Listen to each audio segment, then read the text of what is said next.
همیشه یه سوال گوشه ذهنم بود، اینکه چطور میشه آدم تو خونه خودش بین مردم خودش احساس غربت کنه، حس کنه دیده نمیشه.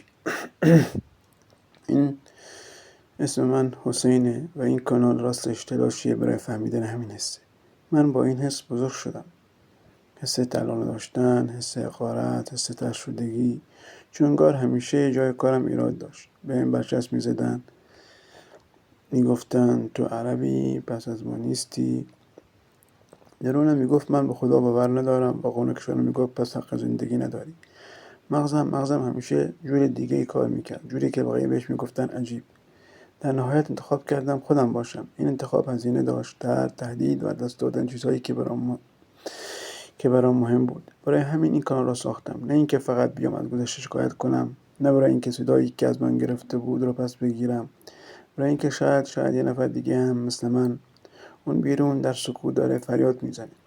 اینجا قراره با هم حرف بزنیم درباره اینکه چرا حس میکنیم شهروند در جدا هستیم، درباره اینکه چطور میشه توی تفاوت‌هامون قدرت پیدا کنیم و چطور توی دنیایی که میخواست بی‌معنامون کنه برای خودمون معنا بسازیم.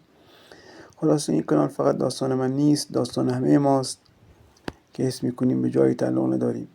اگر این حرفا برات آشناست، اگه تو هم حس میکنی دیده نمیشی، سابسکرایب کن. شاید وقتشه که با هم دیده بشیم.